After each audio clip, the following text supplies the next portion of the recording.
Hello everyone. This is a video I want to pre-record for tomorrow's lessons on the 22nd of April.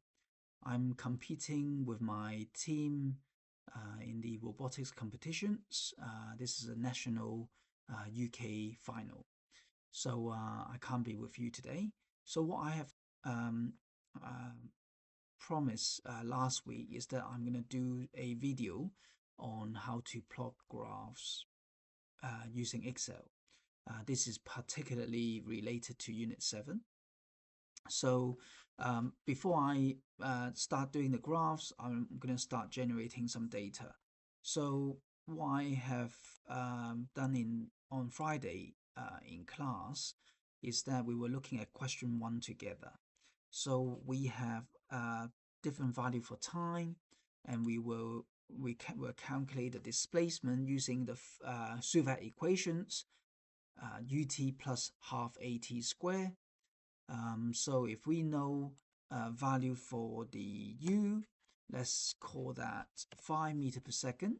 And if we know the value for a, that's 8 meter per second square, then we can come up with some value of t. So you can do that, or you can do that by pressing equal, which means you can put a formula in the previous cell plus 1,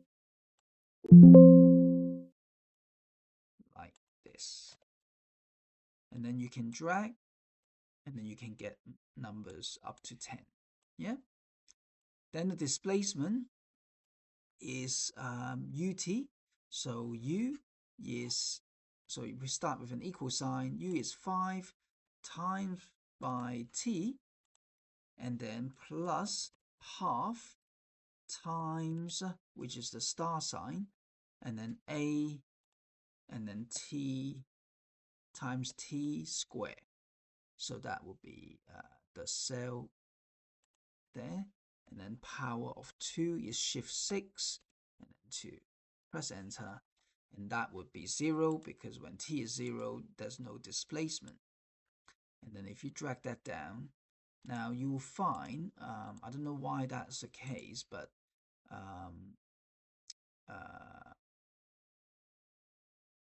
nope.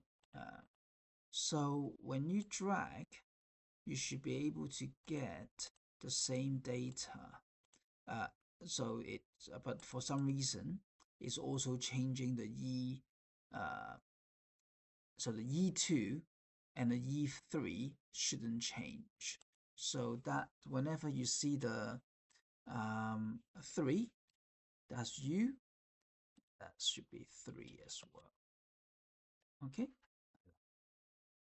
So that would be ut plus, this one will be u, so t plus half a, so a will be e3, that will be u2, sorry. So it's u2, so e2 and e3. Okay, so e2 and e3.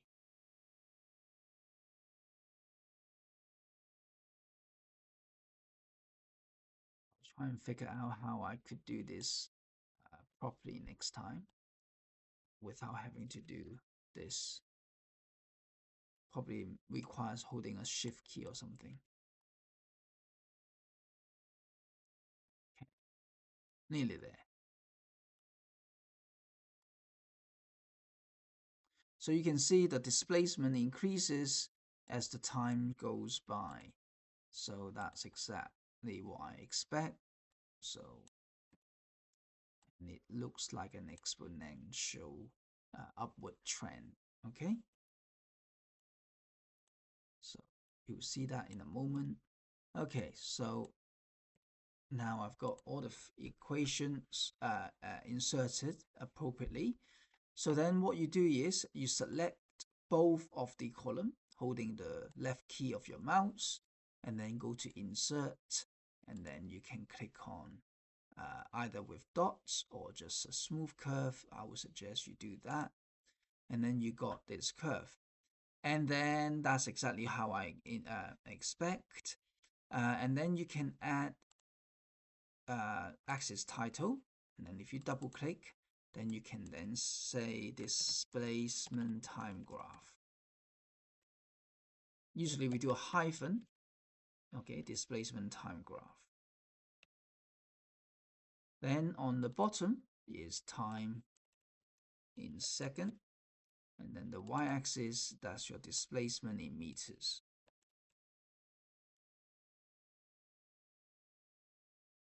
And there you have it.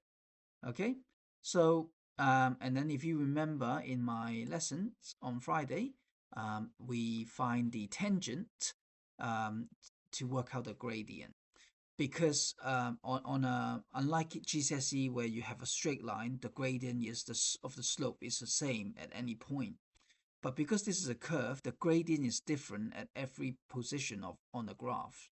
So when you can't possibly ask what's the gradient of this graph. Is what is the gradient of this graph at time equal to say 8 seconds or 4 seconds. So let's say if it was 8 seconds, yeah. So what you do is you can insert, and then I believe is illustration, and then shape, and then you can draw a line. And I do recommend you draw a line using a different color,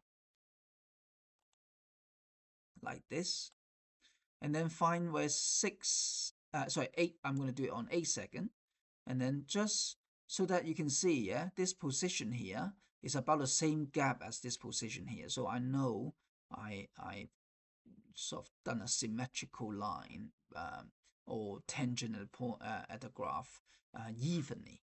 Okay, so then I would recommend also you stretch your graph so that it touches the bottom of your the x-axis, because by doing so, what would happen is that you can get a more accurate graph.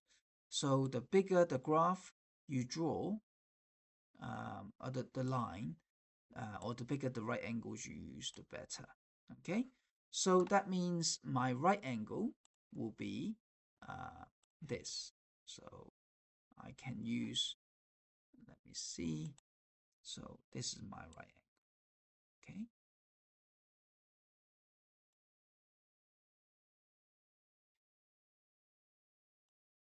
Like that.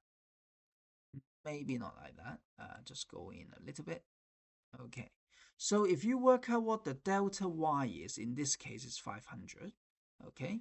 So delta y means the change in y-axis. So from basically the height of the triangle, of this right angle triangle, divide by the horizontal base, the length of the base. Okay, so you mustn't use like 11. Okay, the base is from here to here, so it's actually 11 take away, I would say 3.8. Okay, and then that is your x, and then divide these two numbers together. Okay, so if I just quickly note this down for you, so let's do a text box here. So that the y-axis is 500, and it's in SI units already. So then divide by the x value, which is 11 take away 3.8. So, and then that answer would be the gradient. Okay, so I'll again make a note here for your convenient to look back if you are unsure. Okay, so I'll say this again, is 11, which is this position here. That's the length, yeah, the base of the base, yeah. So it's take away 3.8. Okay, so that would be 7.2.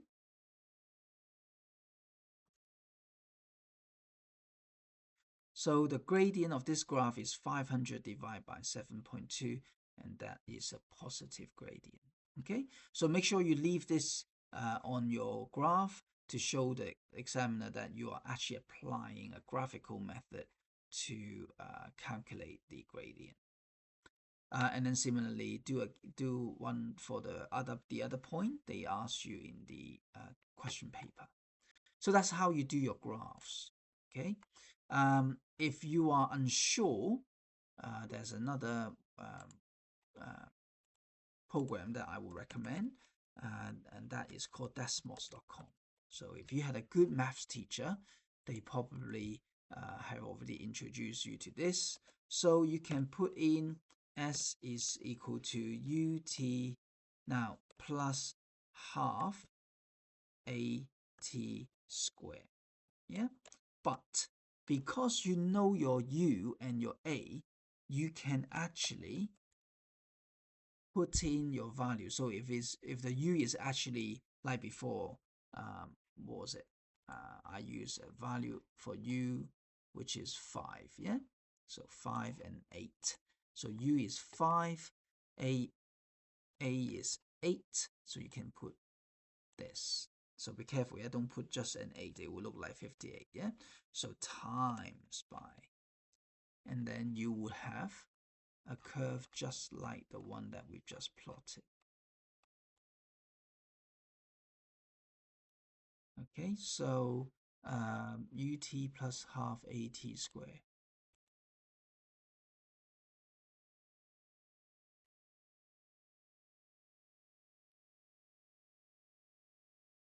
Now, let me just double check on this. So you got t as your variable, half times a times t squared.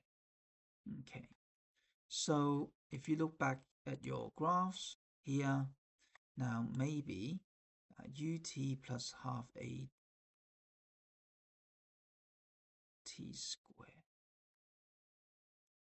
So what I will need to do is just double check in my Excel spread if here they have done a, yeah, so if I go back to so up to 10, now this is what I'm getting. So at 10 it will reach 450, you see.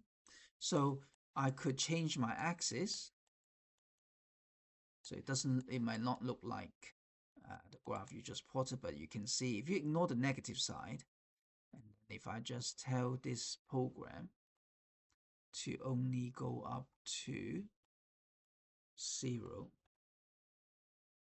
to 10, there you have it. Yeah. So actually I can do this as well. So 0 to 10, and then y-axis I need to change that to 0 to 400. Let's go for 500 for now. There you go. So that just looked like the graph that we had earlier on then, yeah? Okay, so just like that. Okay, right. I hope you enjoyed this video, and I hope you can get more work done on the Unit 7. Now, I would like to do more videos, so if you let me know what would you like me to show you on Excel, please ask, and I'll try and get another YouTube clip made. Okay, thank you very much.